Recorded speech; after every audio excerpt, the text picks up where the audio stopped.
England, 1829. The morning mist rested upon the verdant hills of London like a silken veil, whilst carriages traversed the cobblestone streets bearing their occupants lulled by the rituals of high society. In that rigorous winter, when the cold penetrated even the most heated salons of aristocratic mansions, there lived a man whose presence chilled more severely than any snowstorm. His name was pronounced in respectful whispers, and his reputation preceded him like an imposing shadow through every ballroom in England. Alexander Wrenwood, the Duke of Harrington, possessed a fortune that rivaled that of the Crown itself, lands that extended across entire counties, and a title that traced back 3 centuries of uncontested nobility.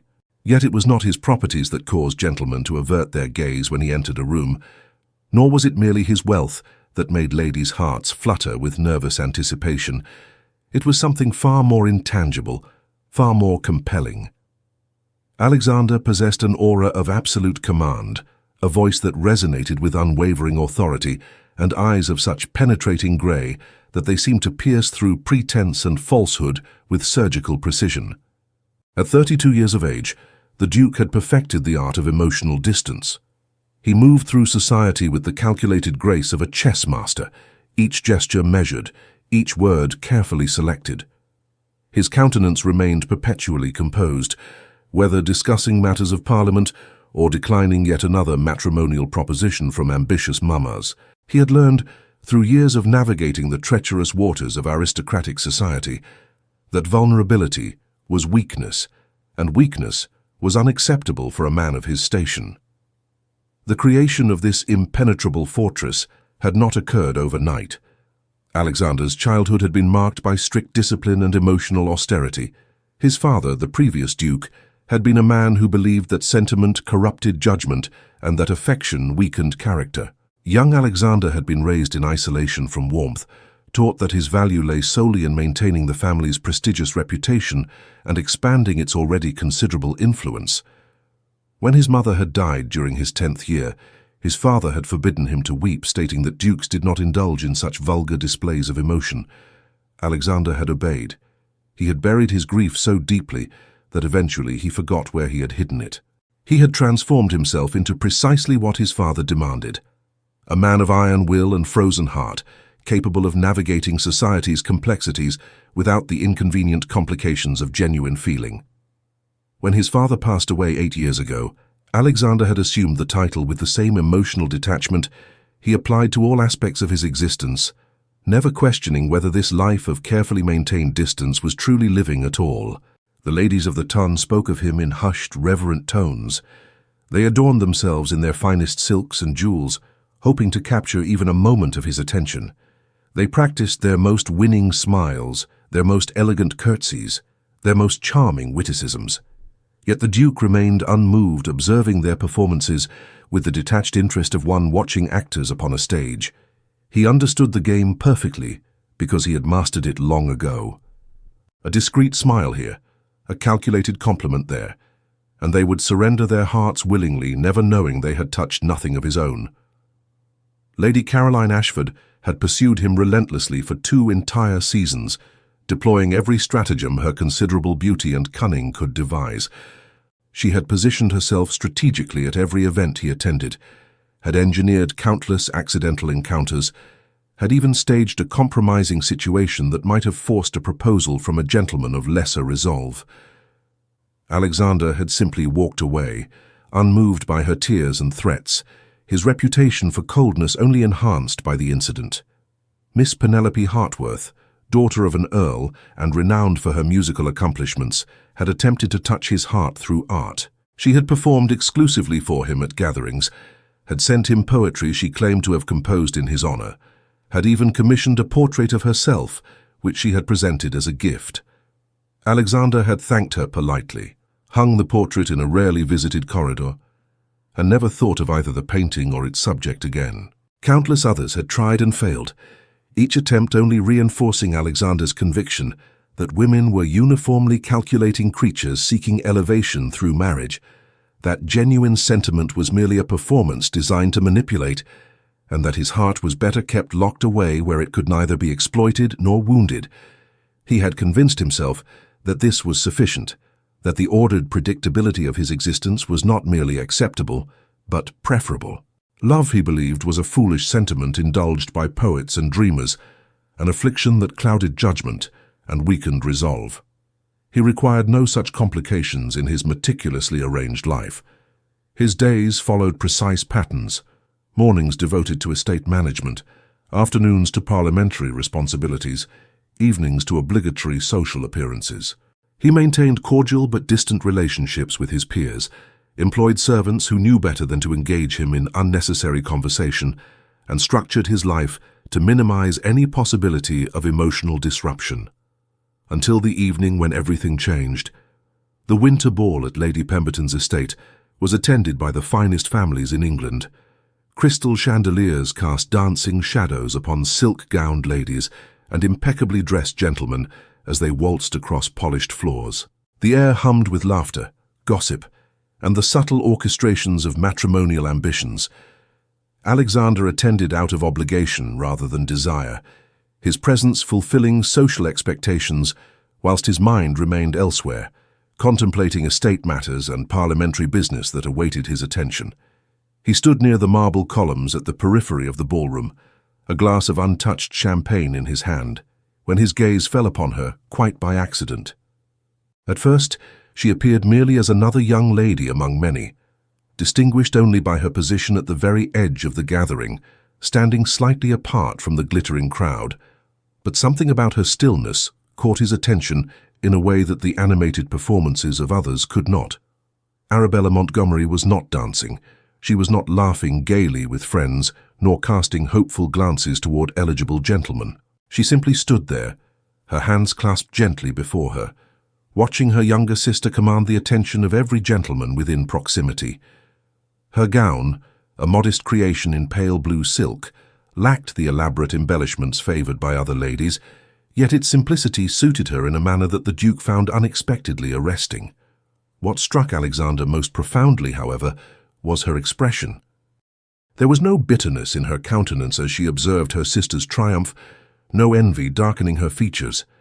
Instead, she wore a look of serene acceptance, tinged perhaps with a melancholy so subtle that only the most observant would perceive it. She appeared utterly content to remain unseen, as though she had long ago accepted her role as the forgotten daughter, the overlooked sister, the invisible woman in a room full of those desperate to be noticed. Alexander found himself analyzing this curious phenomenon with the same intense focus he applied to parliamentary debates. How had this young woman achieved such perfect invisibility in a society where everyone constantly performed for attention? What experiences had taught her to fade so completely into the background? And why, when surrounded by ladies who exhausted themselves seeking his notice, did this one woman who appeared entirely indifferent to his existence capture his attention so completely? He watched as an elderly gentleman approached her, clearly mistaking her for a servant, requesting she fetch him refreshment. Arabella had simply smiled gently and redirected him toward the actual staff, her grace in handling the insult remarkable. The gentleman had apologized profusely upon realizing his error, but the damage had been done. She was so thoroughly invisible that even her presence as a guest at the ball could be overlooked. And in that moment of quiet observation, Alexander felt something shift within his chest, something he could not immediately identify. It was as though a carefully constructed wall had developed the smallest of cracks, imperceptible yet present. He felt an unfamiliar tightness in his throat, an unexpected warmth spreading through his ribs, sensations so foreign that he initially mistook them for physical illness. He watched as she turned slightly, her profile illuminated by candlelight, and he observed the gentle curve of her neck, the way her dark hair had been arranged simply at the nape, without the elaborate coiffures others favored. There was an honesty to her appearance, an absence of artifice that seemed revolutionary in a society built upon carefully maintained facades. She wore no excessive jewelry, no dramatic cosmetics, nothing designed to attract or manipulate. She simply existed, apparently content to do so without audience or applause. The Duke found himself taking a step forward before conscious thought could intervene. He who never acted on impulse, who calculated every movement with strategic precision, moved toward this unknown woman as though drawn by forces beyond his understanding. His heart accelerated in a manner that would have concerned his physician. His palms grew uncharacteristically damp within his gloves, and his carefully maintained composure threatened to desert him entirely. Yet before he could reach her, she had slipped away, disappearing into the crowd with the practiced ease of one accustomed to being overlooked. Alexander stood motionless, champagne forgotten in his hand, his grey eyes scanning the ballroom with uncharacteristic urgency. For the first time in memory, he felt unbalanced, as though the ground beneath him had shifted imperceptibly. He, who prided himself on absolute control, could not explain this sudden compulsion, this need to discover the identity of a woman who had done nothing to attract his notice save for existing in perfect, unassuming silence. "Your Grace appears distracted this evening," came the amused voice of Lord Blackwood, one of his few genuine acquaintances. "Surely not by the mediocre entertainment on offer." Alexander turned his penetrating gaze upon his friend, his expression revealing nothing despite the turmoil within. "Who is the young lady in pale blue, the one standing near the terrace doors earlier?" Lord Blackwood's eyebrows rose in surprise, his expression reflecting genuine astonishment. In their 15 years of friendship, he had never witnessed the Duke express interest in any woman. "I confess I did not notice anyone in particular. There are so many young ladies present, all dressed in their pastels and whites. Could you be more specific?"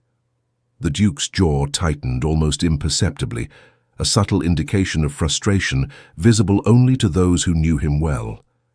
That she could be so thoroughly invisible to others confirmed what he had already perceived.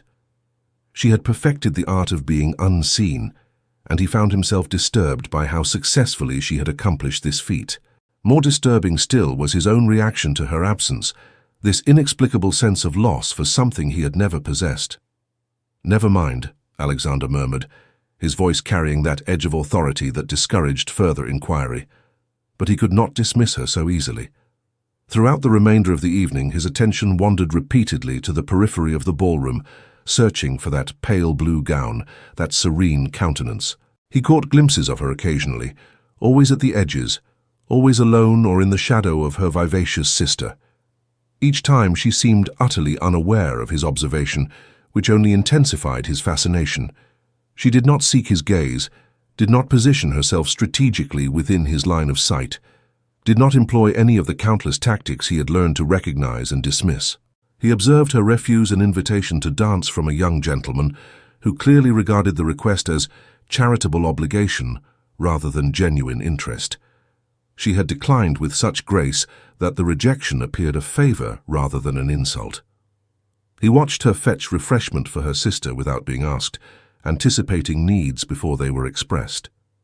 He noted the way she listened with genuine attention when others spoke, offering no interruptions or attempts to redirect conversation toward herself. What manner of woman could remain so completely indifferent to the presence of the most sought-after gentleman in England? What thoughts occupied her mind as she stood there, seemingly content in her solitude? These questions plagued him with an insistence he found both irritating and compelling. He tried to redirect his thoughts toward matters of consequence, toward the parliamentary votes scheduled for the following week, or the estate accounts requiring his review, but his mind refused to cooperate, returning obsessively to the mystery of the invisible lady. When he finally learned her identity through discreet inquiry with Lady Pemberton's steward, the information only deepened the mystery. Miss Arabella Montgomery, aged 26, eldest daughter of Sir Harold Montgomery, a gentleman of respectable but unremarkable fortune. Never courted, never the subject of romantic speculation, perpetually overshadowed by her younger sister, Miss Emily Elizabeth Montgomery, who was considered the beauty of the family and had received 3 proposals in her first season alone. 26. By society's cruel standards, she was nearly beyond marriageable age, relegated to the category of those unfortunate women destined for spinsterhood. Most women in her position exhibited desperation, their eyes following eligible gentlemen with barely concealed anxiety, their conversation peppered with increasingly obvious hints about their domestic capabilities. Yet Alexander detected none of this desperate anxiety in Arabella. She carried herself with quiet dignity, as though she had made peace with her fate, and found contentment in places others did not think to seek. The steward, encouraged by a generous monetary incentive, provided additional details. Miss Arabella was known to be extraordinarily well-read, often found in the lending library when other young ladies were shopping for ribbons and bonnets. She volunteered at a local charity that provided education for impoverished children, teaching them to read, despite society's general disapproval of such activities. She was reported to possess a gentle temperament, never speaking ill of anyone despite ample provocation, and was beloved by the Montgomery servants for her kindness and consideration. These details should have satisfied Alexander's curiosity, yet they only intensified it. Here was a woman of substance, of genuine character and accomplishment, hidden in plain sight while society celebrated superficiality and performance. The injustice of it disturbed him in ways he could not fully articulate, awakening something that might have been righteous anger on her behalf, or perhaps recognition of his own complicity in a system that valued appearance over authenticity. In the days that followed, the Duke found his thoughts returning to her with troubling frequency. He, who had never permitted any woman to disturb his mental equilibrium, discovered himself wondering about her daily routines, her thoughts, her dreams. He imagined her in that lending library, selecting volumes with careful consideration, her face illuminated with intellectual pleasure as she discovered some new philosophical argument or poetic expression. He pictured her with those impoverished children, patient and encouraging, as she guided their hands across slate tablets, celebrating their progress with genuine joy. These imaginings embarrassed him. Alexander Wrenwood, Duke of Harrington, had never indulged in romantic fantasy. He had always regarded such mental wanderings as wasteful and undignified, yet he found himself unable to prevent them. During parliamentary sessions, his mind would drift to wonder what she might think of the legislation under discussion. While reviewing estate accounts, he would imagine her response to various philanthropic opportunities. Even during his morning routine, he caught himself selecting waistcoats based on which color she might find pleasing. A consideration so absurd that he actually laughed at himself, a sound so unusual that his valet had inquired whether His Grace was feeling quite well. It was ridiculous, he told himself repeatedly. Absurd that a man of his position should become preoccupied with a woman who had not even acknowledged his existence. He had important responsibilities, significant matters demanding his attention. He could not afford to waste mental energy on foolish infatuation, particularly for someone so utterly unsuitable for a duchess. She possessed no significant fortune, no impressive family connections, no social prominence that would benefit the Harrington legacy.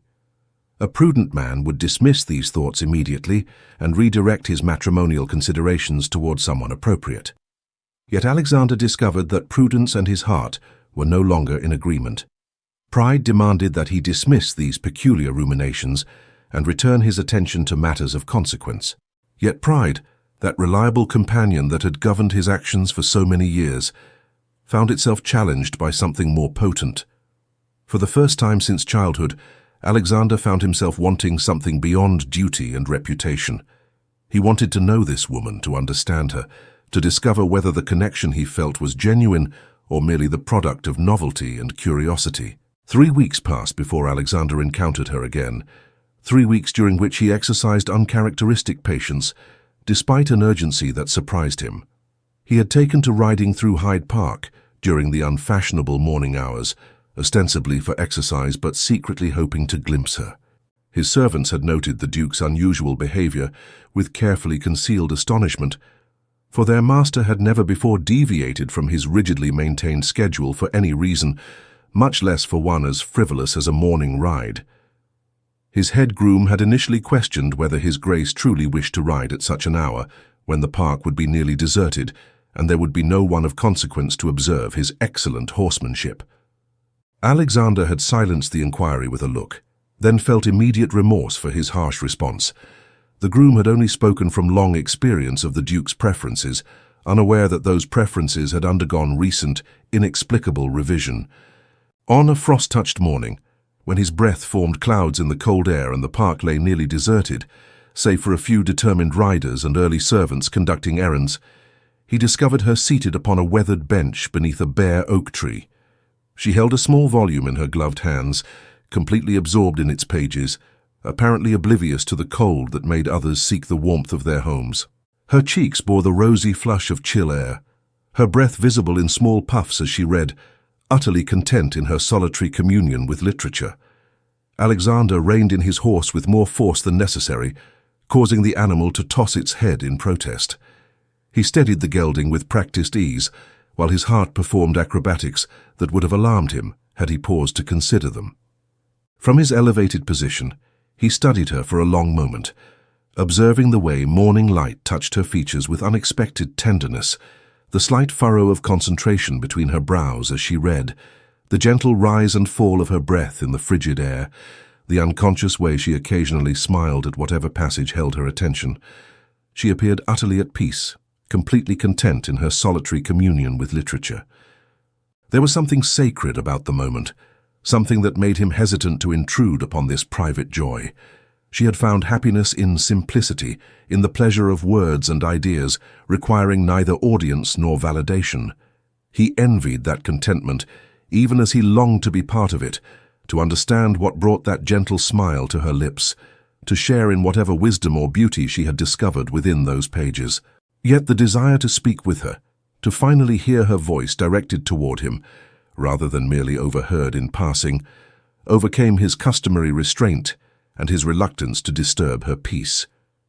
Dismounting with practiced ease, Alexander approached her with measured steps, suddenly uncertain of himself in a way he had not experienced since adolescence. What would he say? How would he justify this intrusion? She had given him no invitation, no encouragement, no indication that his attention would be welcome. For a man accustomed to women actively seeking his notice, this reversal left him feeling vulnerable and exposed. He stopped at a respectful distance, clearing his throat gently to announce his presence, aware that she had not yet perceived his approach, so absorbed was she in her reading. Arabella looked up with a start, her eyes widening slightly as recognition dawned. The book nearly slipped from her gloved fingers, and he observed a rapid succession of emotions cross her features: surprise, confusion, and something that might have been apprehension. She rose immediately, executing a graceful curtsy appropriate to his rank, despite her obvious discomposure. "Your Grace," she murmured, her voice soft yet clear, like the notes of a carefully played pianoforte. The sound of her voice affected Alexander in ways he had not anticipated. It carried a gentle warmth that seemed to resonate within his chest, creating sensations he could not name but found immediately addictive. He wanted to hear her speak again, wanted to discover whether every word would produce this curious alchemy of comfort and excitement.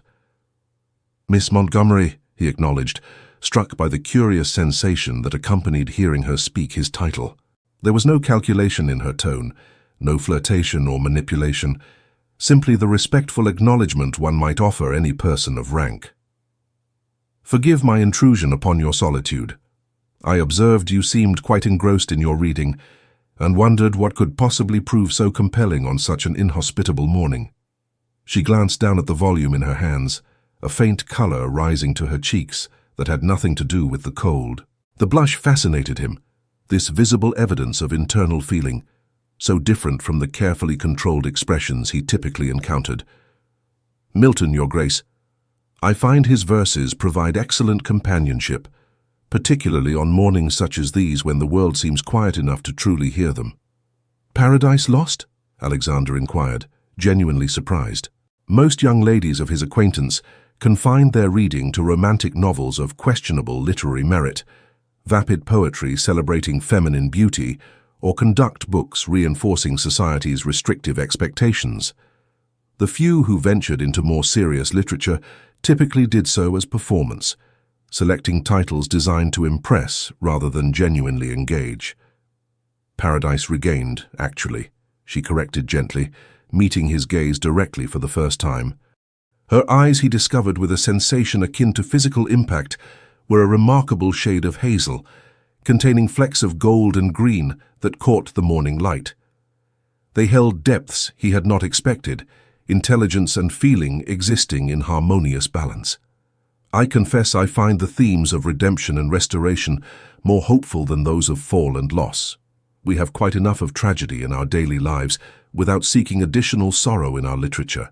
The Duke felt something shift within him again, that same inexplicable sensation he had experienced in the ballroom, only stronger now, more insistent.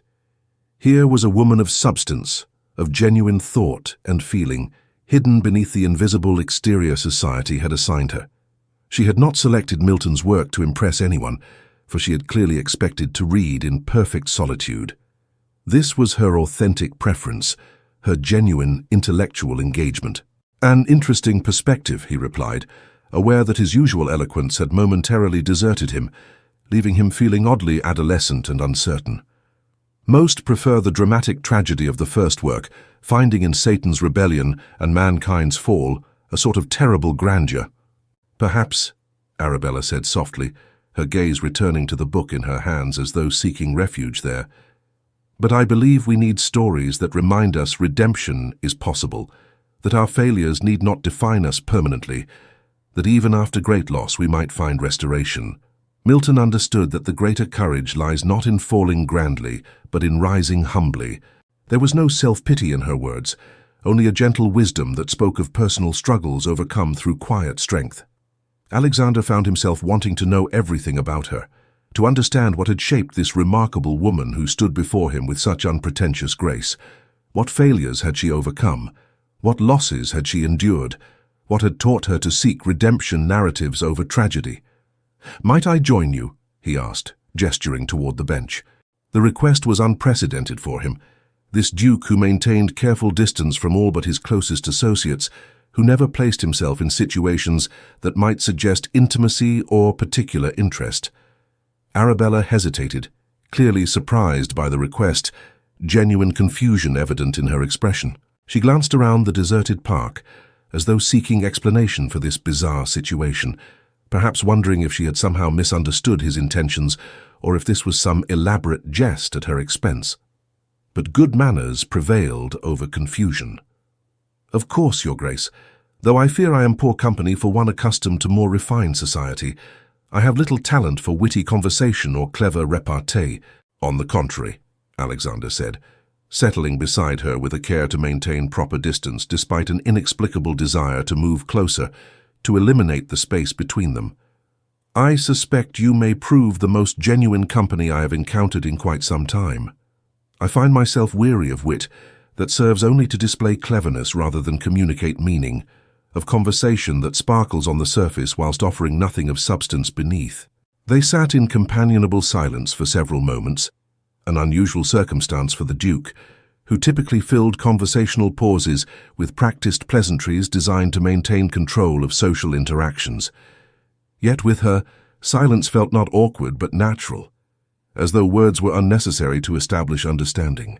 He found himself acutely aware of her proximity, of the subtle scent of lavender that clung to her garments, of the gentle sound of her breathing in the quiet morning air. The silence stretched, but it was not uncomfortable. Alexander, who had spent his life filling space with carefully chosen words designed to maintain distance and control, discovered an unexpected peace in simply existing beside her without performance or pretense. He watched a small bird land on a nearby branch, observed the way frost glittered on brown grass, noticed details of the world he typically overlooked in his constant rush toward the next obligation. "Do you often read in the park?" he inquired eventually, reluctant to break the silence but wanting to hear her voice again, to continue this connection that felt simultaneously fragile and essential. "When weather permits," Arabella replied, her gaze fixed upon the bare branches above them, their skeletal beauty stark against the pale winter sky.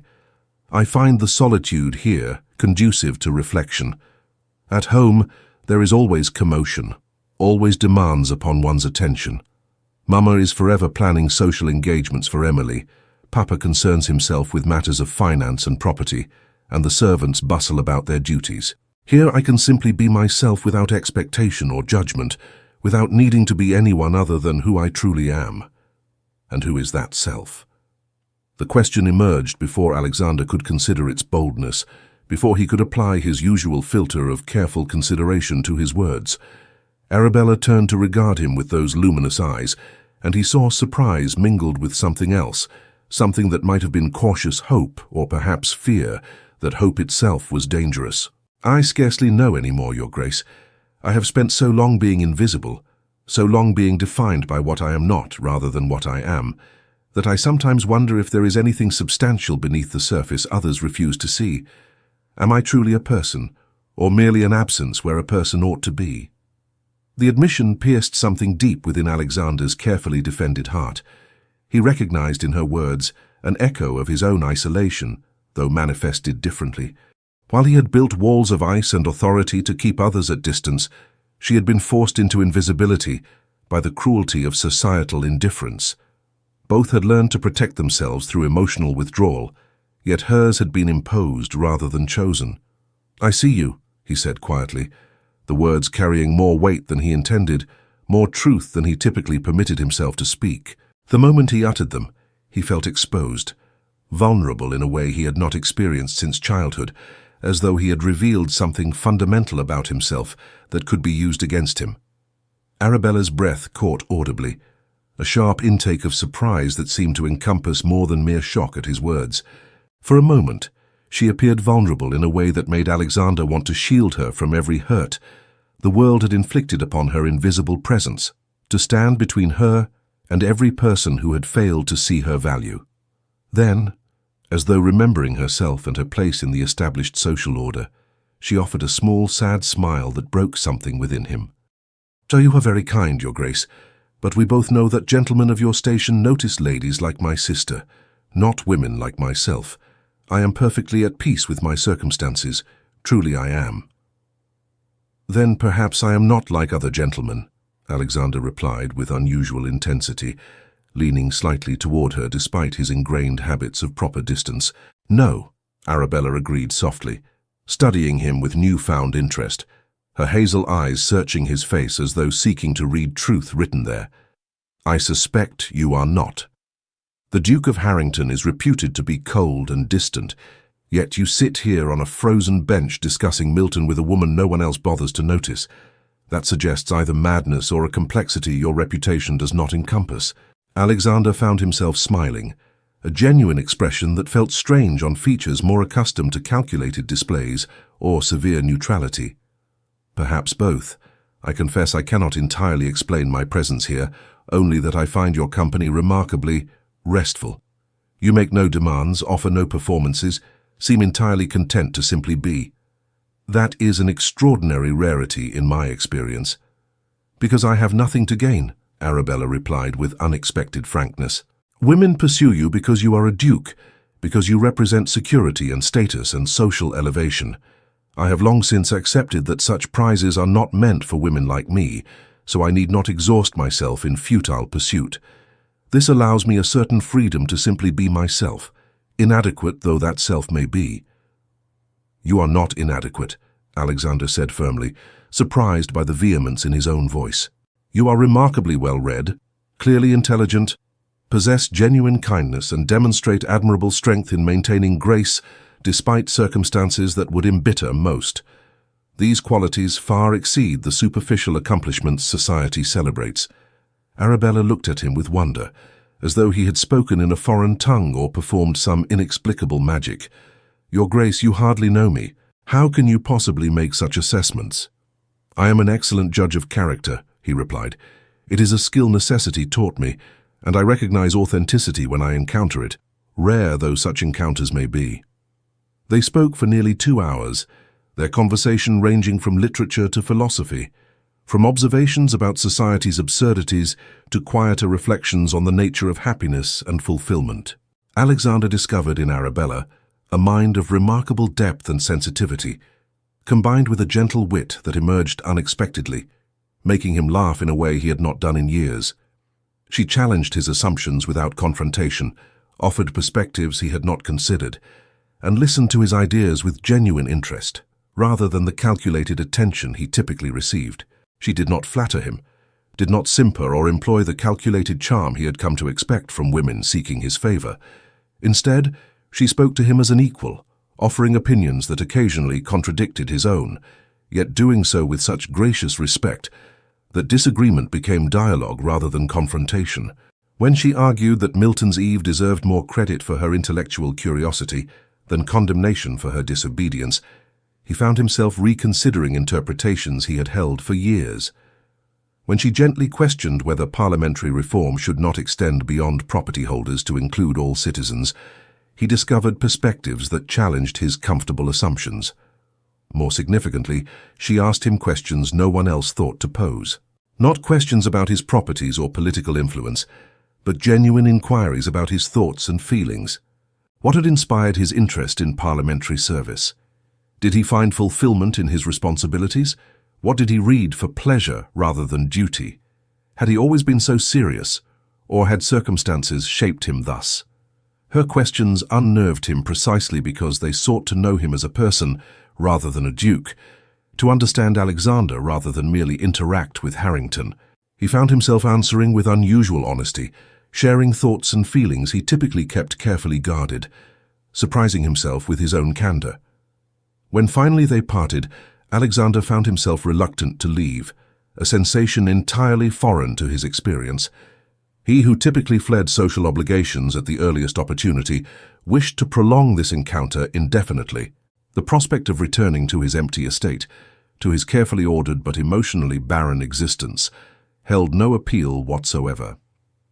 "Might I call upon you, Miss Montgomery?" he asked as he prepared to depart, his heart accelerating with nervousness he had not felt since his first speech in Parliament. Arabella's expression revealed her astonishment, her eyes widening with shock that appeared entirely genuine. "Your Grace, surely you cannot mean to— That is, I am hardly the sort of lady that dukes pay calls upon. My family is respectable but unremarkable. I possess no significant accomplishments, and I am well past the age when gentlemen find ladies interesting. Nevertheless, I should like to call upon you if you would permit it," Alexander persisted, recognizing his own determination with some surprise. He, who typically approached all matters with calculated caution, found himself pursuing this connection with uncharacteristic urgency. She searched his face, perhaps seeking signs of jest or cruel mockery, but finding only sincerity in his steady grey gaze. "Then yes, Your Grace. Though I warn you, my parents will likely assume you have come to see Emily. She is everything I am not. Young, beautiful, accomplished, and very much the sort of lady that dukes pursue. Then I shall endeavour to make my intentions perfectly clear from the outset," Alexander replied, surprising himself with his determination to ensure no confusion existed regarding whom he sought. As he rode away, he glanced back once to see her still standing there, the forgotten book in her hands, watching him with an expression of wonder that made his heart perform peculiar acrobatics within his chest. For the first time in his carefully controlled life, Alexander felt something beyond duty or obligation. He felt hope, anticipation, and the terrifying vulnerability of genuine emotion. True to his word, the Duke presented himself at the Montgomery residence the following afternoon. The modest townhouse in Bloomsbury could not compare to his own palatial estate in Mayfair, yet he noted its comfortable gentility with approval. The brick exterior was well maintained if somewhat aged. The small front garden showed evidence of careful tending, despite winter's barrenness, and the brass knocker gleamed from recent polishing. This was a home of people who took pride in what they had, even if what they had was modest by aristocratic standards. A startled butler admitted him, clearly unaccustomed to receiving such distinguished visitors. The elderly man actually stammered while taking Alexander's card, his hands trembling slightly as he beheld the Harrington crest. Your Grace! What an unexpected honour! Please, do come in. I shall inform Sir Harold immediately." The entrance hall, though small, was decorated with tasteful simplicity. Watercolour landscapes hung on walls papered in a modest stripe. A grandfather clock ticked steadily in one corner, and the scent of beeswax polish suggested diligent housekeeping despite limited staff. It was clean, comfortable, and wholly unpretentious, a space that valued substance over show. Sir Harold and Lady Montgomery appeared within moments, clearly having dropped whatever activities had occupied them to rush to the drawing-room. Their expressions revealed transparent calculation mixed with barely concealed shock. They had obviously assumed, as Arabella predicted, that the Duke had come to court their younger daughter. Lady Montgomery immediately summoned Emily, sending a maid scurrying upstairs with breathless urgency. Emily entered the drawing room with practiced grace and a smile designed to enchant, every movement carefully choreographed to display her considerable charms to maximum advantage. She had clearly been schooled extensively in the art of attracting gentlemen, and she deployed her considerable arsenal with confidence. Her gown of pale pink muslin was cut to flatter her youthful figure. Her golden curls were arranged in an elaborate style that had likely required her maid's attention for an hour, and her blue eyes sparkled with calculated warmth. "Your Grace," Sir Harold said obsequiously, his tone carrying the mixture of respect and opportunistic hope that Alexander found tedious. "What an honor to receive you in our humble home. I trust you have come to—" "I have come to call upon Miss Arabella Montgomery," Alexander interrupted with quiet authority, his voice carrying that unmistakable tone of command that brooked no argument. He noted the shock that registered on every face save Arabella's, who had just entered the room behind her sister, her expression suggesting she had expected precisely this confusion. "Arabella," Lady Montgomery repeated, as though the name were foreign to her, as though she could not quite comprehend why anyone would seek her elder daughter's company. "Surely your Grace means Emily. Perhaps you misspoke." "I mean precisely whom I stated," the Duke replied coolly, his grey eyes hardening slightly at the woman's obtuseness and the implicit insult to Arabella. "If Miss Arabella is available to receive me, I should be most grateful for the opportunity to speak with her." Arabella stepped forward, her composure admirable despite the unprecedented circumstances and her family's barely concealed shock. "I am available, Your Grace." The tension in the room was palpable, thick enough to slice with a knife. Emily's practiced smile had frozen into something rather less attractive, transforming into a rictus of confusion and wounded pride. Sir Harold appeared utterly bewildered by this unexpected turn, clearly struggling to comprehend why the most eligible bachelor in England would seek his elder daughter, when the younger, prettier one stood readily available. Lady Montgomery looked as though she might faint from sheer confusion, her hand fluttering to her throat as she attempted to process this incomprehensible development. Alexander, however, paid them no attention. His focus remained entirely upon Arabella, as he requested permission to walk with her in their modest garden, properly chaperoned, of course. Lady Montgomery, recovering from her shock with visible effort, quickly agreed, assigning a maid to accompany them at a discreet distance. The garden, though small, had been arranged with thoughtful care. Winter had stripped the roses of their blooms, but the structure of the garden revealed aesthetic sensibility. A small fountain stood at the center, currently still in deference to freezing temperatures, and gravel paths wound between dormant flower beds that would likely prove charming in spring. "I must apologize for my family's reaction," Arabella said softly once they were outside, her breath forming small clouds in the cold air. "They meant no disrespect to your Grace. They are simply unaccustomed to gentlemen calling upon me specifically." "Then they have been remarkably foolish," Alexander replied frankly, "though I confess their blindness has worked to my advantage. Had others recognized your exceptional qualities, you might already be married, and I would have lost my opportunity to know you." Arabella stopped walking, turning to face him directly, her hazel eyes searching his face with intensity. "Your Grace, I must speak plainly, for I find myself utterly confused by your attentions. Why are you here? What purpose does this serve? I am not beautiful like Emily, not accomplished in the ways society values, not young enough to be considered a good match, and not possessed of fortune or connections that would benefit your position. So I ask again, why?" Alexander appreciated her directness, this refreshing honesty that cut through social pretense to address the heart of the matter. "Because in a world full of performance and artifice, you are genuine. Because when I speak with you, I feel understood rather than merely admired. Because your company brings me a peace I did not know I was missing. Because you see me as a man rather than merely a title and fortune. Are those reasons insufficient?"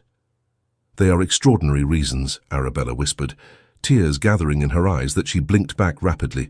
"But, Your Grace, you must understand that I have no experience with courtship, no understanding of these games that others play so skillfully. I do not know how to be coy or mysterious, or any of the things gentlemen supposedly find attractive. I can only be myself, and I fear that self will prove disappointing once the novelty wears away. I am not seeking novelty, Alexander said firmly, taking a step closer to her, close enough to see the gold flecks in her eyes, close enough to catch that subtle scent of lavender that clung to her. I am seeking authenticity, which you possess in abundance. I am seeking genuine conversation rather than calculated flirtation, which you provide without effort. I am seeking a woman of substance rather than superficial charm, and I have found her in you. But what of love? Arabella asked softly, vulnerability evident in every word. Do you speak of love, Your Grace, or merely of compatibility and respect?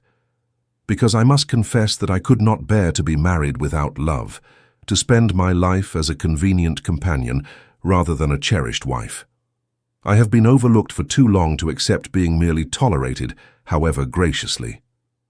The question struck Alexander with unexpected force, exposing the very uncertainty he had been avoiding examining too closely. Did he love her? He hardly knew what love meant, having spent his entire adult life denying its existence or relevance. What he felt was unlike anything in his previous experience, a constant awareness of her, a desire for her company that superseded all other considerations, a sense that his life had been somehow incomplete until she entered it, a fierce protectiveness that made him want to shield her from every pain, a vulnerability that both terrified and exhilarated him. I do not know if what I feel is love, he admitted with the same honesty she had shown him, for I have no experience with such sentiment. I only know that thoughts of you occupy my mind constantly, that I find myself arranging my schedule in hopes of encountering you, that your happiness has become more important to me than my own comfort, that the prospect of a future without you in it seems suddenly unbearable.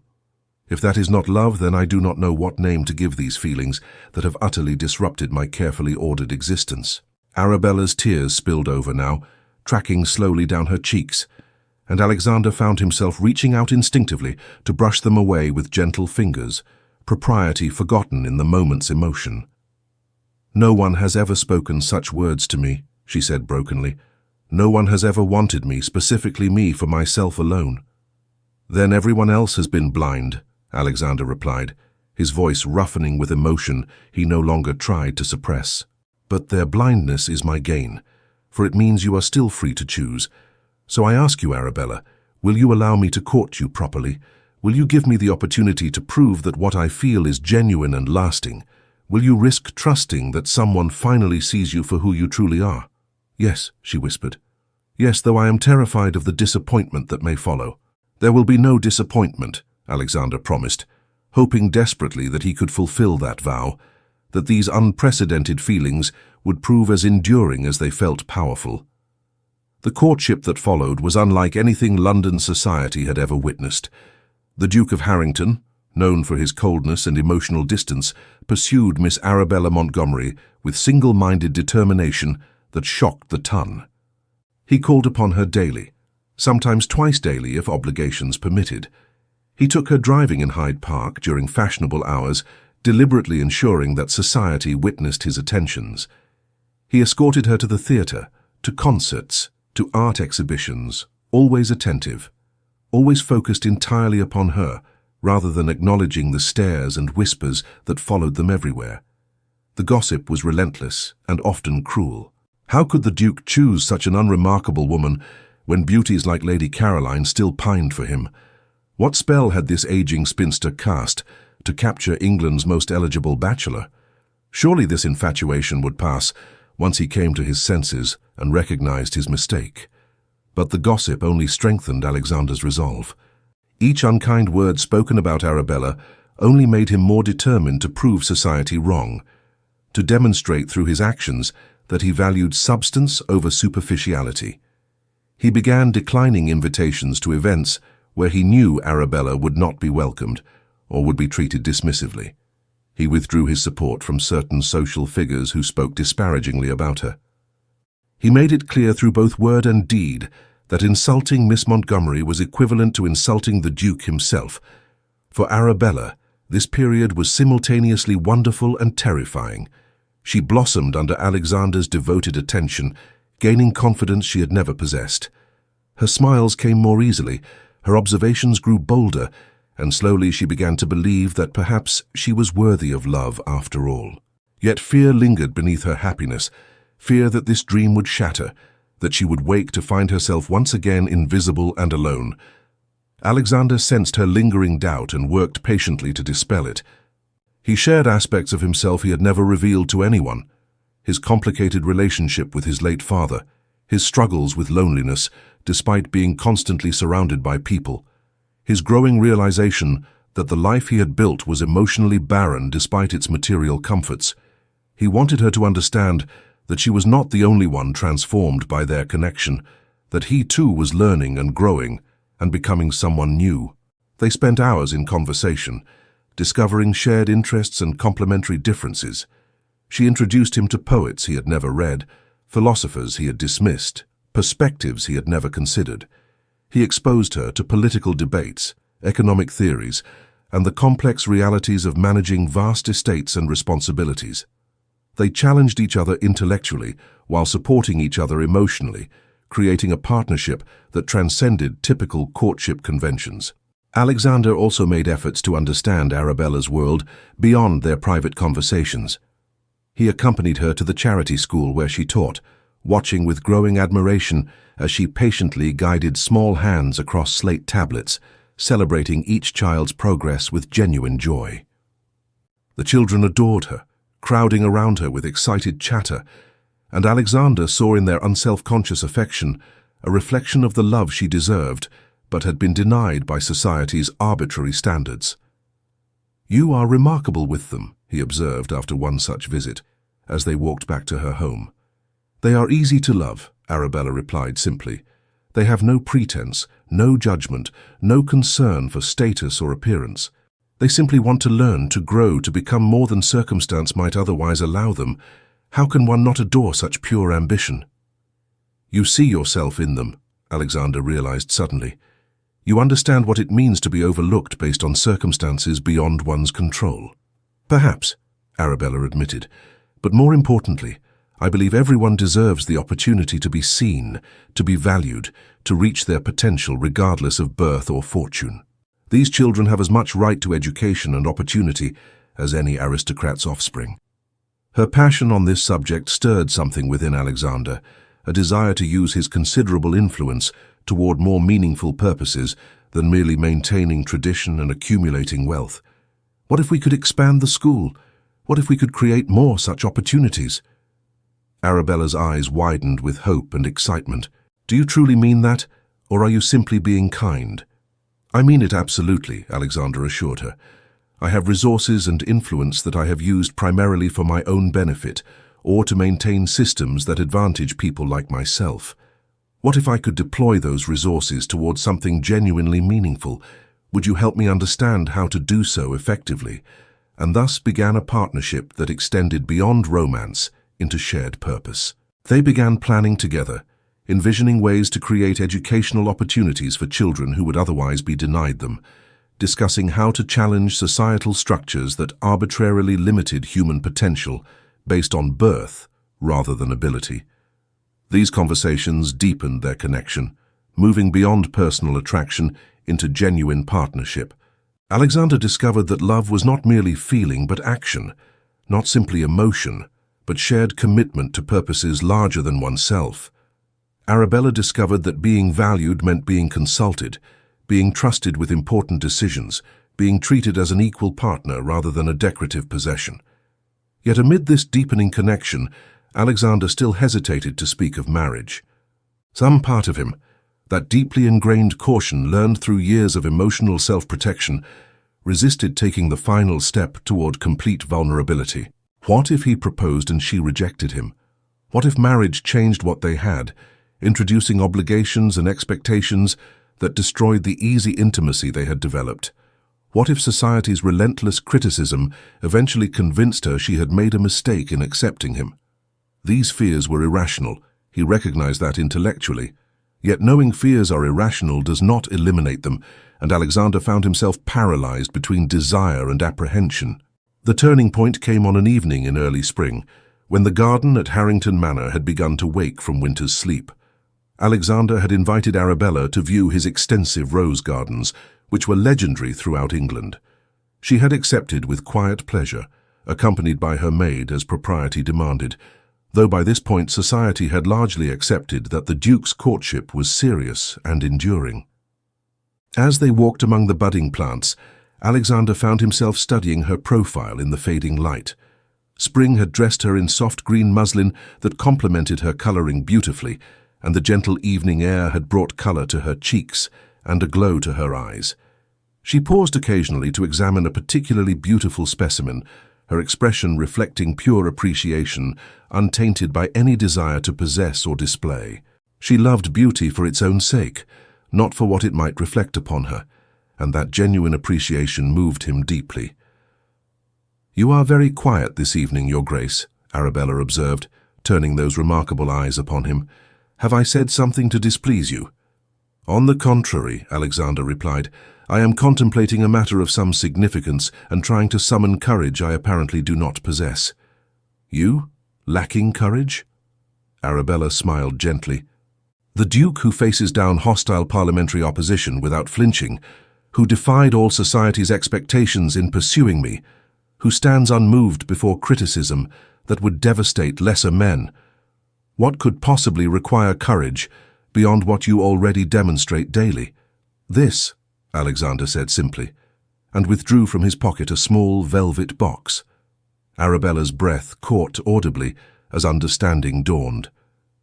"Your Grace, please allow me to speak before my courage deserts me entirely," Alexander requested, his voice unsteady in a way it never was in Parliament or business negotiations. "These past months with you have been the most meaningful of my existence.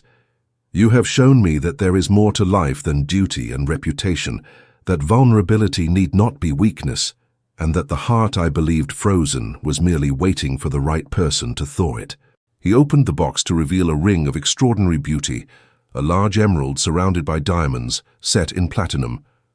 "This stone's color reminded me of your eyes," he explained, "of the way they reflect both wisdom and warmth, depth and gentleness." "Miss Montgomery—" "Arabella," he continued, using her given name with tender emphasis. "These weeks in your company have taught me what love means. It means wanting another's happiness more than your own convenience. It means trusting someone with parts of yourself you have always kept hidden. It means building a life together based on mutual respect and shared purpose rather than mere obligation or social advantage. I have spent my life maintaining absolute control, building walls to protect myself from any sentiment that might compromise my position. Yet you have breached those defenses without even trying, simply by being authentically yourself. You have no artifice, no calculated charm. You are genuine in a world of pretense, and I find I can no longer imagine my life without you in it." Tears gathered in Arabella's eyes as she listened, her hands trembling slightly. The maid, maintaining proper distance, tactfully turned away to examine a particularly fascinating rosebush. "I am asking you to consider something that I never imagined I would ask any woman," Alexander continued, his voice rough with emotion. "Will you consent to be my wife? Will you stand beside me not as an ornament or a convenience, but as a true partner? Will you help me become the man you have already glimpsed beneath the Duke's exterior? Will you allow me the extraordinary privilege of loving you for the rest of our days?" The question hung in the air between them as Arabella stared at him in complete astonishment, tears now flowing freely. "You cannot be serious." "I have never been more serious in my life," Alexander assured her with absolute conviction. "But you are the Duke of Harrington. You could marry anyone, any titled lady, any great beauty, anyone who would bring you advantage and enhance your position." "I do not want anyone else," Alexander said with quiet intensity, taking both her hands in his. "I want you, only you. You have shown me what my life was missing, what I did not even know I needed. You have given me peace, joy, purpose, and love. Please, Arabella, say yes." She stood trembling before him, tears streaming down her face as emotions she had suppressed for years broke free. "I never dared to dream. I thought I would spend my life invisible, forgotten. existing on the margins of everyone else's happiness, and now you offer me everything I never believed I could have. You offer not just marriage, but partnership, not just security, but love, not just visibility, but genuine value. Is that a yes? He asked, hope and vulnerability evident in his voice, in his eyes, in every line of his body as he waited for her response. Yes, she breathed, the word emerging as both whisper and declaration. 1,000 times yes, though I still cannot quite believe this is real, that you truly choose me, that I am not dreaming. Alexander pulled her gently into his arms, propriety forgotten in the overwhelming emotion of the moment, the maid now studying the roses with exaggerated intensity. Arabella fit perfectly against him, as though they had been designed for precisely this embrace. He felt her tears dampening his coat and did not care, felt his own eyes growing suspiciously damp and did not fight it. You have given me back my heart, he murmured against her hair, breathing in that subtle lavender scent that had become synonymous with home and safety and love. A heart I did not know was missing until you showed me what it could feel. And you have given me visibility, she replied softly, her voice muffled against his chest. You see me, truly see me in all my imperfection and ordinariness, and somehow you find me worthy of love. In doing so, you have made me real, made me believe that I have value beyond what society assigns. They stood thus for several minutes, two souls who had found in each other the completion they had not known they sought. The Duke, who had been the coldest man in England, held in his arms the woman whose quiet warmth had melted his frozen heart, and in that garden, surrounded by awakening roses and the promise of spring, they began their new life together. When they finally separated, Alexander slipped the ring onto Arabella's finger, noting with satisfaction how perfectly it fit, how the emerald caught the fading light and seemed to glow with its own internal fire. It suits you, he said softly. Beautiful, but not ostentatious, valuable but not vain. Arabella gazed at the ring through her tears, then looked up at him with such love and wonder that he felt his heart might burst from the fullness of it. I shall treasure it always, not for its material value, but for what it represents, the end of invisibility and the beginning of being truly known. The announcement of their engagement sent shockwaves through society that made the initial gossip about their courtship seem mild by comparison. How could the Duke of Harrington, who had rejected the most beautiful and accomplished ladies in England, choose to marry a woman who had been so thoroughly overlooked? Speculation ran rampant. Some claimed she must have trapped him somehow, perhaps through compromising circumstances. Others suggested she possessed some hidden fortune or connection that made the match advantageous. Still others simply declared the Duke had lost his senses entirely and would surely regret his decision. Lady Caroline Ashford, still bitter over her own failure to capture him, spread particularly vicious rumours about Arabella's supposedly manipulative nature. Miss Penelope Hartworth composed a scathing, satirical poem comparing the Duke's choice to a gardener, selecting weeds over roses. Countless others joined the chorus of criticism, each adding their own variation on the theme that Alexander had made a terrible mistake. But Alexander and Arabella remained serenely indifferent to it all. They had found in each other something more valuable than social approval, something that transcended arbitrary judgments about beauty and worth. Their love was real, tested not through easy circumstances, but through adversity that revealed its genuine depth. Lady Montgomery oscillated between pride at having a duke for a son-in-law and bewilderment that it was Arabella rather than Emily who had captured him. She attempted repeatedly to understand how this unexpected turn had occurred, interrogating Arabella about what strategies she had employed, what tricks she had used. The concept that her elder daughter had simply been herself, that authenticity rather than artifice had won the Duke's heart, seemed incomprehensible to her. Sir Harold, more practical and less concerned with social niceties, simply expressed gratitude for the advantageous match and relief that his elder daughter would be settled so well. His pride was evident when he walked through his club and received congratulations from other gentlemen, many of whom had previously pitied him for having an unmarriageable elder daughter. Emily, to her credit, eventually overcame her initial shock and jealousy to genuinely wish her sister happiness. The experience humbled her, forcing her to recognize that her beauty and accomplishments, while valuable, were not the only qualities worth possessing. She began treating Arabella with newfound respect, occasionally even seeking her advice, and their relationship improved considerably.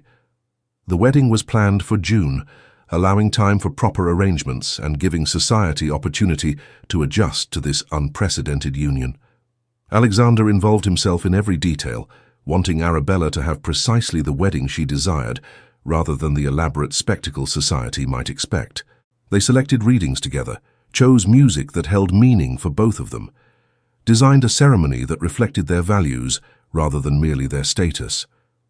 The weeks before the wedding passed in a blur of preparations and anticipation.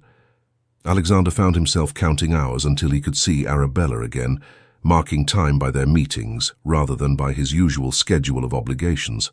His staff noticed the Duke smiling more, humming occasionally, displaying small signs of happiness they had never before witnessed. Arabella spent time learning about the extensive responsibilities that would come with being Duchess of Harrington. She met with Alexander's steward, his housekeeper, his estate managers, approaching each conversation with genuine interest and respect. She did not presume to immediately change established practices, but she asked thoughtful questions and offered observations that revealed her intelligence and good sense. The staff, initially skeptical of this unusual choice, gradually came to appreciate her kindness and capability. Alexander also took Arabella to meet his extended family, various cousins and distant relations who had specific expectations about whom he should marry. Most were initially skeptical, having heard society's criticisms, but Arabella won them over through her genuine warmth and evident love for Alexander. They saw how he looked at her, how he softened in her presence, how he laughed more freely and spoke more openly.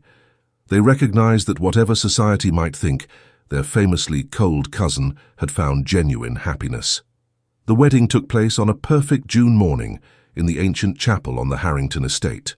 The building dated back 300 years, its stone walls having witnessed countless family celebrations and sorrows. Morning light streamed through stained glass windows, casting colored patterns across stone floors, and the scent of roses filled the air from elaborate arrangements that transformed the austere space into a garden. Arabella wore a gown of ivory silk that had been designed specifically for her, simple yet elegant, without the excessive embellishments that might have overwhelmed her natural grace. The dress suited her infinitely better than any elaborate creation could have, emphasizing her genuine beauty rather than attempting to create an artificial version.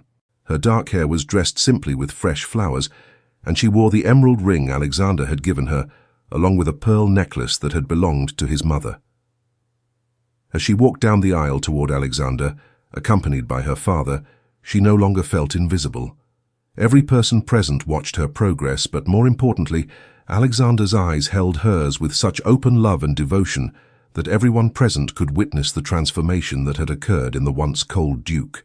He looked at her as though she were the most precious thing in creation, as though her arrival was the fulfillment of every wish he had never dared to voice.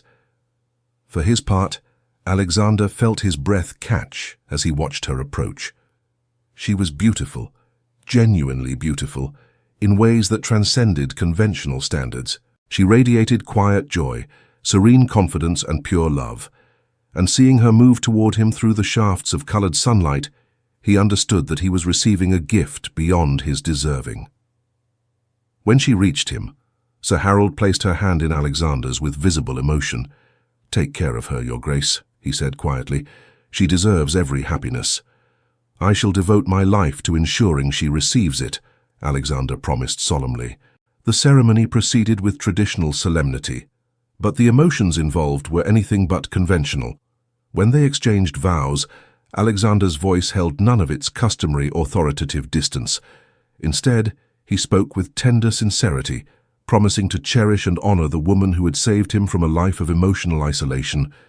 Each word carried the weight of absolute commitment, of promises he intended to keep, regardless of circumstances or challenges. "I, Alexander Charles Renwood, take thee, Arabella Catherine Montgomery, to be my wedded wife. I promise to see you always, to value you constantly, to love you endlessly, and to build with you a life of genuine partnership and shared purpose." This I vow before God and these witnesses, from this day forward for as long as we both shall live." Arabella responded with quiet conviction, her voice steady despite happy tears that threatened to overwhelm her. "I, Arabella Catherine Montgomery, take thee, Alexander Charles Wrenwood, to be my wedded husband.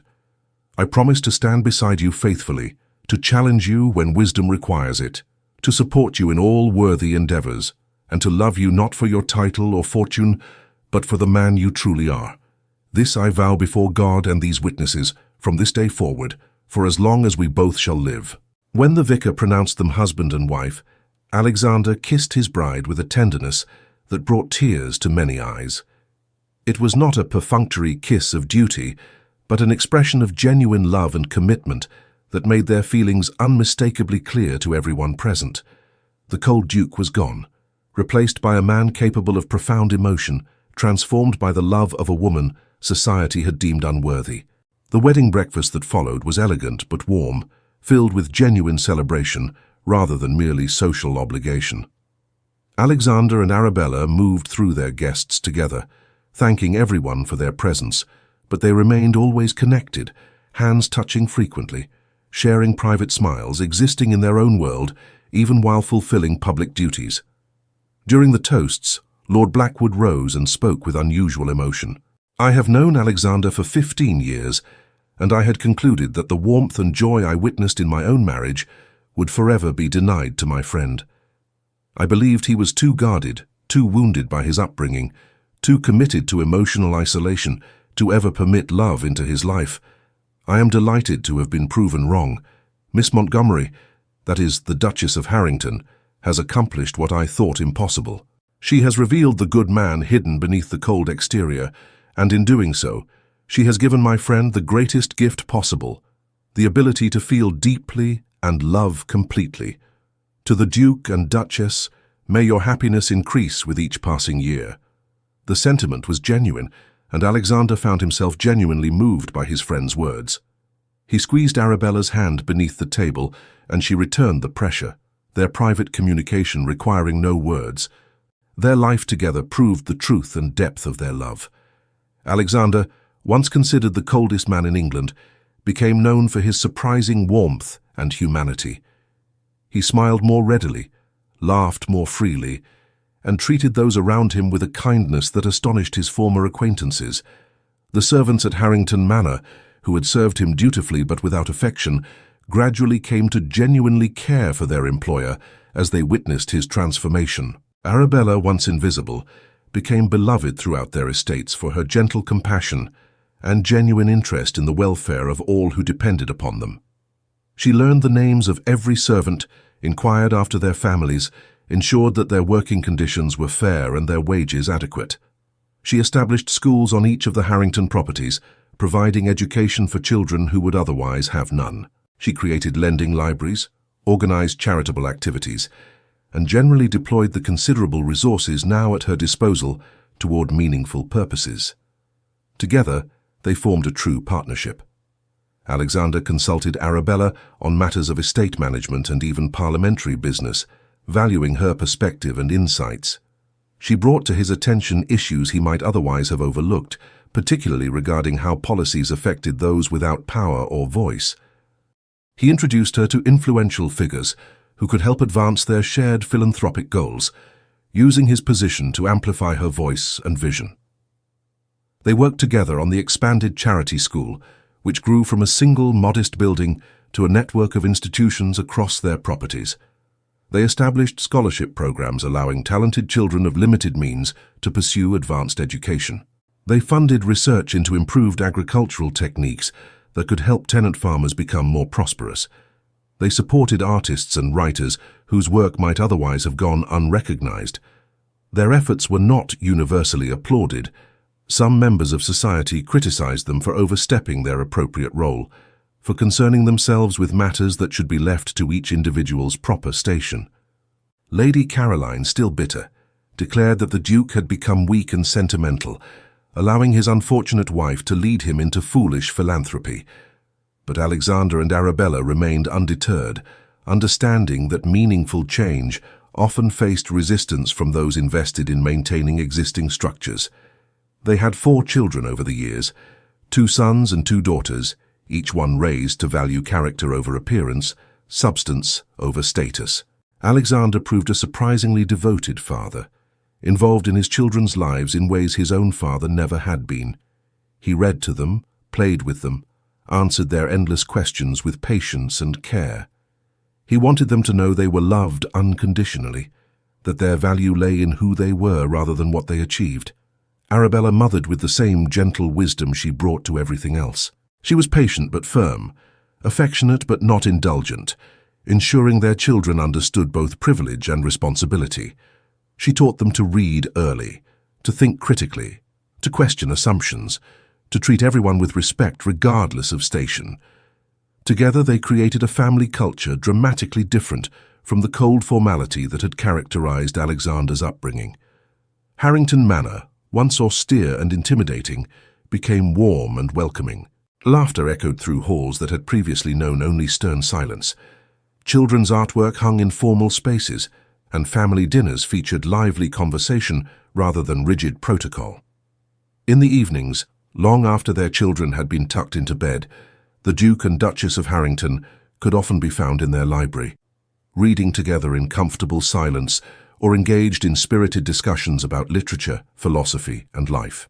Sometimes Alexander would look up from his book to find Arabella watching him with that same serene expression he had first noticed at Lady Pemberton's ball so many years ago, and his heart would perform those same peculiar acrobatics even after years of marriage. "What are you thinking?" he would ask, though he had asked the question countless times, and she had answered it nearly as often. "That I am the most fortunate woman alive," she would reply, the answer consistent, though the depth of feeling behind it only increased with time. "No," he would correct gently, as he always did, "I am the fortunate one. You saved me, Arabella. You thawed a heart I believed frozen beyond redemption. You showed me what love means, what genuine partnership looks like, what happiness feels like." "We saved each other," she would respond with wisdom, born of their shared journey. "I was invisible until you chose to see me, and you were imprisoned in ice until I chose to believe in your capacity for warmth. We each gave the other what they most needed, recognition and trust. And in those moments, they would reach for each other's hands, these two people who had found in one another everything they had needed but never known to seek. Their fingers would intertwine with the easy familiarity of long practice, and they would sit thus for long moments, content in silence, secure in love, grateful for the unexpected journey that had brought them together.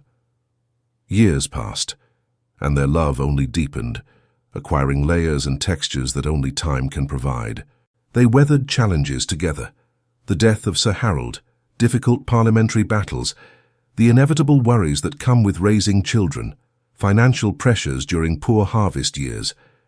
But each challenge only strengthened their bond, proving that their love was built on foundations solid enough to withstand storms.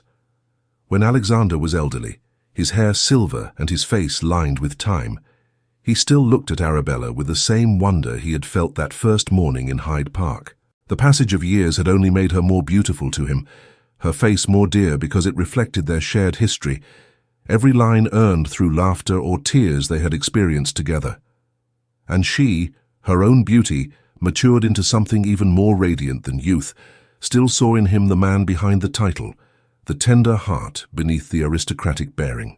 She knew his weaknesses and loved him despite them, knew his strengths and celebrated them, knew the full complexity of who he was, and cherished every aspect. On their 50th anniversary, surrounded by children, grandchildren, and those whose lives they had touched, Alexander raised a glass in toast to his wife.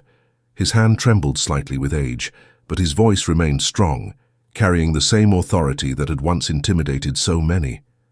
"To the woman who taught me that being truly seen is worth more than any title, any fortune, any protection that isolation provides. To Arabella, who showed this frozen duke that even the coldest heart can learn to love. To my wife, my partner, my dearest friend, the woman who gave meaning to my existence and joy to my days. May I prove worthy of her for whatever time remains to us." She smiled at him through happy tears, that same genuine smile that had captured his heart so many decades ago, unchanged by time in its essential warmth and authenticity. And to the man who proved that visibility is not about being noticed by everyone, but about being truly known by the right person. To Alexander, who saw past society's judgments to recognize my value when no one else bothered to look. To my husband, who has given me a life beyond my wildest dreams and love beyond my deserving. I am grateful for every moment we have shared. Their guests applauded, many wiping away tears of their own. The love between the Duke and Duchess of Harrington had become legendary, a story told and retold throughout England as proof that true love exists and can triumph over circumstances. Their grandchildren gathered around them, listened with rapt attention as they were encouraged to share the story of how they met. Alexander and Arabella exchanged glances, communicating without words, and began the tale they had told many times but never tired of recounting. I was invisible, Arabella began softly, defined by what I lacked rather than what I possessed. I had given up hope of ever being truly seen, of ever mattering to anyone beyond my immediate family, and even to them I was more obligation than joy. And I was frozen, Alexander continued, taking her hand, imprisoned by fear and pride, convinced that isolation was strength and that love was weakness. I had built walls so high and thick that I believed nothing could breach them. But then, they said together, smiling at each other with the ease of long practice, we found each other. Your grandmother, Alexander continued, his eyes never leaving Arabella's face, taught me that the greatest courage lies not in maintaining emotional distance, but in allowing oneself to be vulnerable. She showed me that true strength means opening one's heart despite the risk of pain. And your grandfather, Arabella added, her voice warm with affection even after 5 decades, taught me that my worth was never defined by others' failure to recognize it. He helped me understand that I was always valuable, always worthy of love, simply waiting to be seen by someone capable of truly looking. Their eldest grandson, a thoughtful young man preparing to enter Parliament himself, asked the question that many had wondered over the years. But grandfather, everyone says you could have married anyone, princesses, great beauties, women of enormous fortune and influence. What made grandmother different?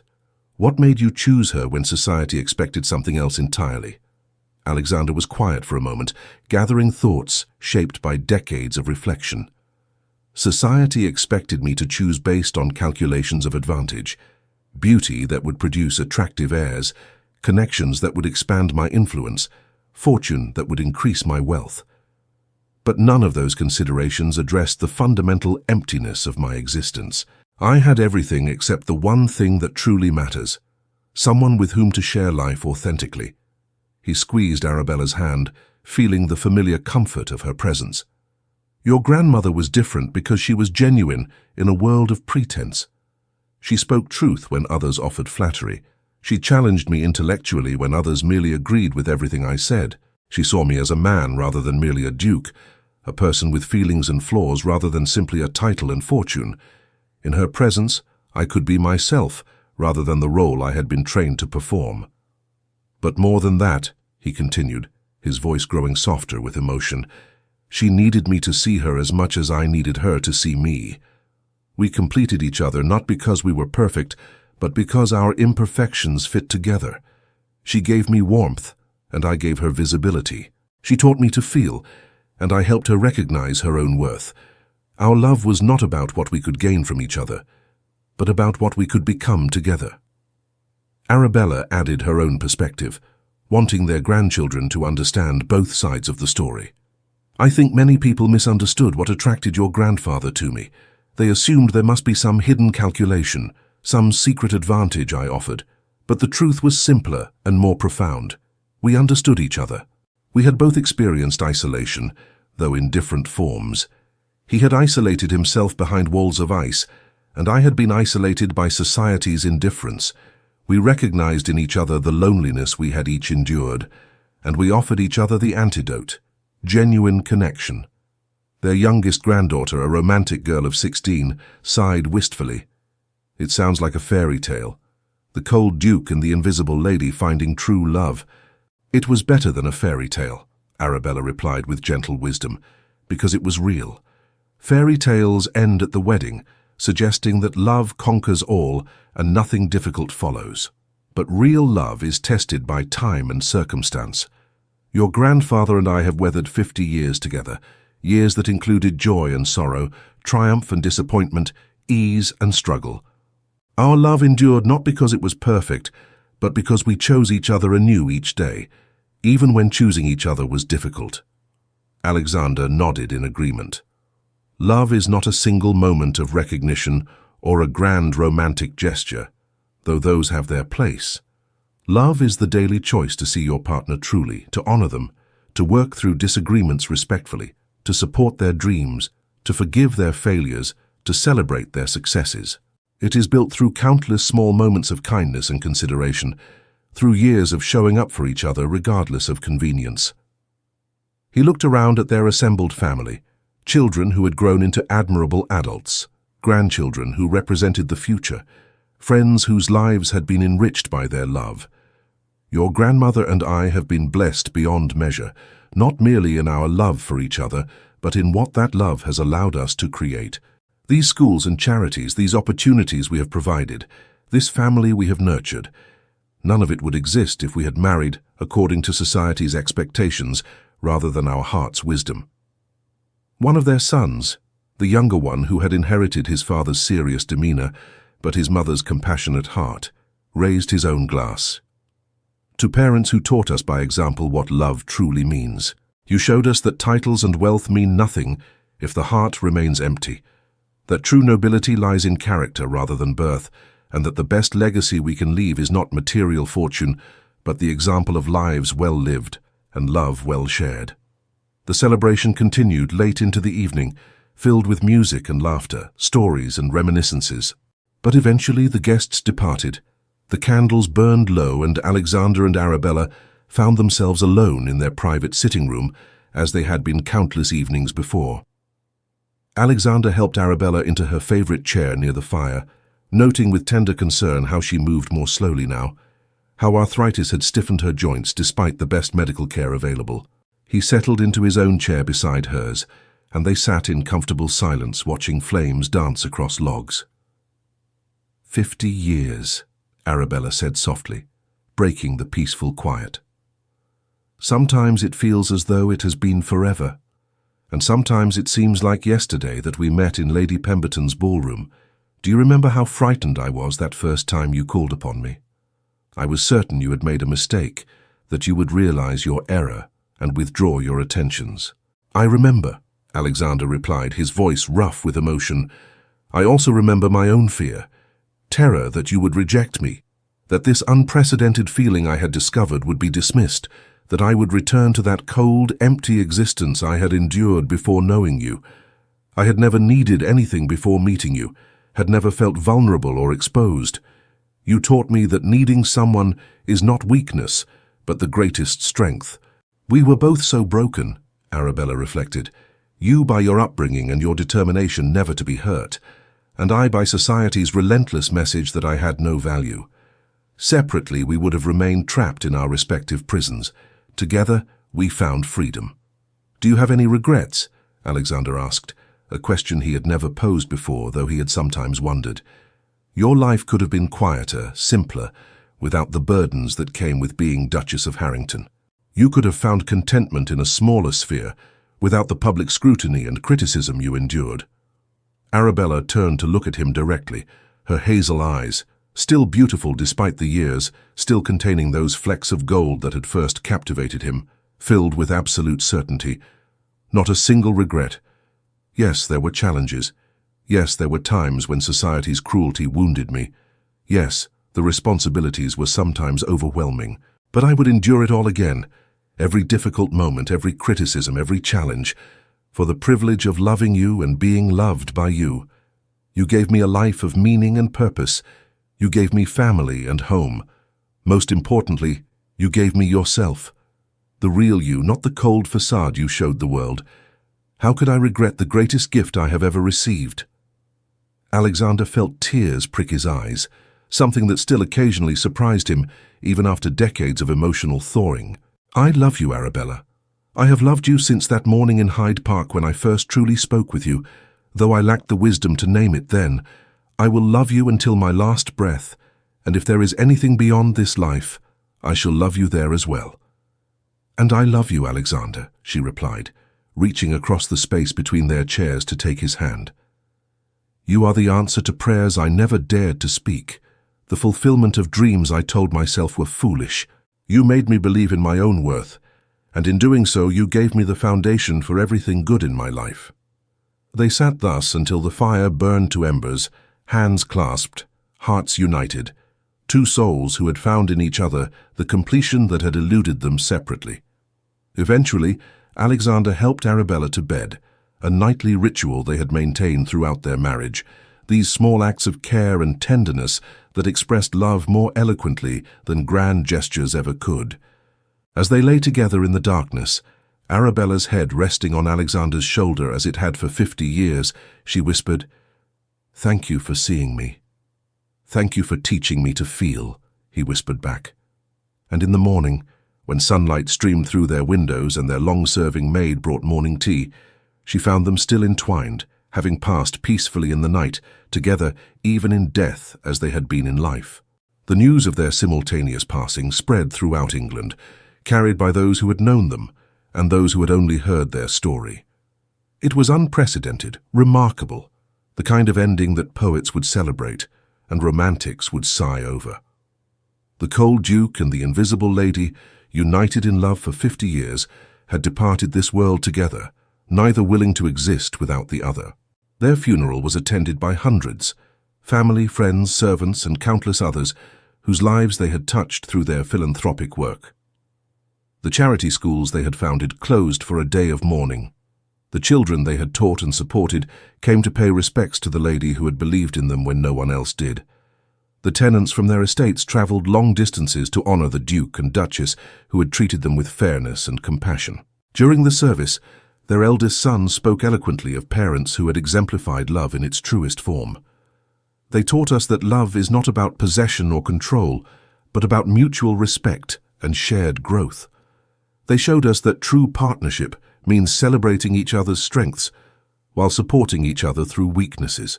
They demonstrated that the highest form of love is seeing another person completely, flaws and all, and choosing them anyway every day regardless of circumstance. Their daughter added her own tribute, her voice thick with emotion. Mother and father showed us that it is never too late to change, never too late to open one's heart, never too late to become who you were meant to be. Father transformed from the coldest man in England into the warmest, most loving presence in our lives. Mother blossomed from invisibility into radiant confidence. They proved that love has the power to heal old wounds and create new possibilities. Lord Blackwood, now quite elderly himself, offered final words for his lifelong friend. "Alexander Wrenwood was the most remarkable man I have ever known, not because of his title or wealth or accomplishments, but because of his capacity for change. He had every reason to remain frozen in his emotional isolation. His upbringing had taught him that safety lay in distance, that vulnerability invited pain. Yet he chose love anyway. He chose to risk everything for the possibility of genuine connection. In doing so, he taught all of us that courage is not the absence of fear, but the willingness to face fear for something more valuable. His love for Arabella, and hers for him, stands as testament to the transformative power of genuine human connection. The story of Alexander and Arabella passed into legend, told and retold through generations. It became the standard against which other love stories were measured, the example cited when people spoke of true partnership. Their charitable institutions continued to operate long after their deaths, supported by the fortune they had dedicated to ensuring that future generations would benefit from their love. The emerald ring that Alexander had given Arabella, the one he had selected because it reminded him of her eyes, became a family heirloom passed down through their daughter's line. Each woman who wore it learned the story of how the coldest duke in England had loved the invisible lady, how their unlikely union had transformed both their lives and countless others. Their grandchildren carried forward the lessons they had learned, treating all people with respect regardless of station, using whatever resources and influence they possessed toward meaningful purposes, choosing partners based on genuine connection rather than social advantage. The values Alexander and Arabella had modeled rippled outward through time, affecting people who never knew them personally, but benefited from the culture they had helped create. In the library at Harrington Manor, visitors could still see the two chairs where the Duke and Duchess had spent countless evenings reading and conversing. The chairs remained positioned side by side, a permanent memorial to their partnership. On a small table between them rested two well-worn books, Arabella's copy of Paradise Regained and Alexander's volume of parliamentary history, their pages marked with notes in the margins, evidence of minds engaged and hearts connected. Above the fireplace hung a portrait commissioned for their 25th anniversary. The artist had captured them as they truly were, Alexander gazing at Arabella with undisguised love and admiration, and Arabella looking directly at the viewer with quiet confidence, her hand resting in her husband's. It was not a formal portrait emphasizing status and wealth, but an intimate representation of genuine partnership and affection. Those who studied it carefully could see in their eyes the depth of feeling that had sustained them through decades together. The portrait bore a simple inscription on its frame, words that Alexander had chosen and Arabella had approved. True love sees what others overlook. A message for every woman who has ever felt invisible. Dear reader, if you have journeyed with us through this tale of unexpected love and profound transformation, perhaps you recognize something of yourself in Arabella's story.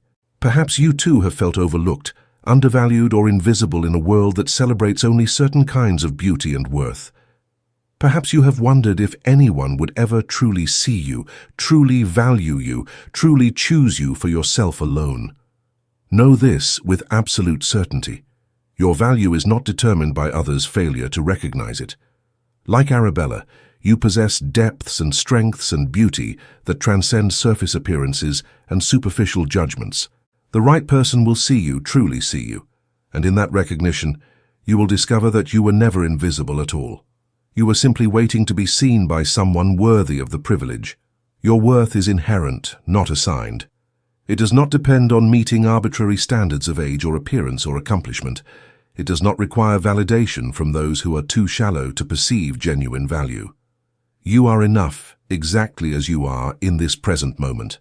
The love you deserve is not about being chosen from among many competitors, not about winning some contest or performing some role. It is about being recognized as unique and irreplaceable by someone who values authenticity over artifice, depth over display, and substance over superficiality. Do not dim your light trying to fit into others' narrow definitions of value. Do not exhaust yourself performing for approval that will never satisfy because it is rooted in seeing you as interchangeable rather than extraordinary. Instead, shine with your own authentic brilliance. Cultivate your own genuine interests and passions. Become the fullest version of yourself possible. Trust that the right person will be drawn to that light like a traveler finding home after a long journey through darkness. And remember this, the story Arabella and Alexander created together did not begin when he first saw her. It began years earlier, in all the moments when she chose to maintain her integrity despite being overlooked, when she developed her mind through reading, when she served others through teaching, when she remained kind despite having ample reason for bitterness. She was always valuable, always worthy. She simply had not yet met someone capable of recognizing what she offered. The same is true for you. Your story is still being written. The best chapters may yet lie ahead. The person who will see you truly, who will value you properly, who will love you completely, that person may be just beyond the next turning, waiting to discover what everyone else has been too blind to perceive. Until that moment arrives, love yourself. See your own worth with the clarity you wish others would demonstrate. Treat yourself with the kindness and respect you deserve. Build a life of meaning and purpose that would be fulfilling even if no romantic partner ever appeared. Become so genuinely yourself that when the right person arrives, they will recognize immediately that they have found something rare and precious. You are not invisible. You are not inadequate. You are not too old or too ordinary or too anything that makes you unworthy of love. You are exactly who you need to be, possessing exactly what someone somewhere has been searching for, without knowing what they sought. Be patient, be hopeful, be yourself. Your Alexander may be searching for you even now, not knowing your name or face, but recognizing somehow that something essential is missing from his life. When you meet, you will both understand that all the waiting, all the loneliness, all the moments of doubt were preparing you for something extraordinary, a love built on genuine recognition, mutual respect, and shared values. That is the love worth waiting for. That is the love worth believing in. And that love is absolutely possible for you. Thank you for staying with us until the end of this emotional journey. If this story touched your heart, we invite you to subscribe, like, comment, and share our channel. Your support inspires us to keep creating more stories of love, redemption, and breathtaking twists. Help us reach our first 1,000 subscribers, and together we'll continue sharing tales that warm the heart.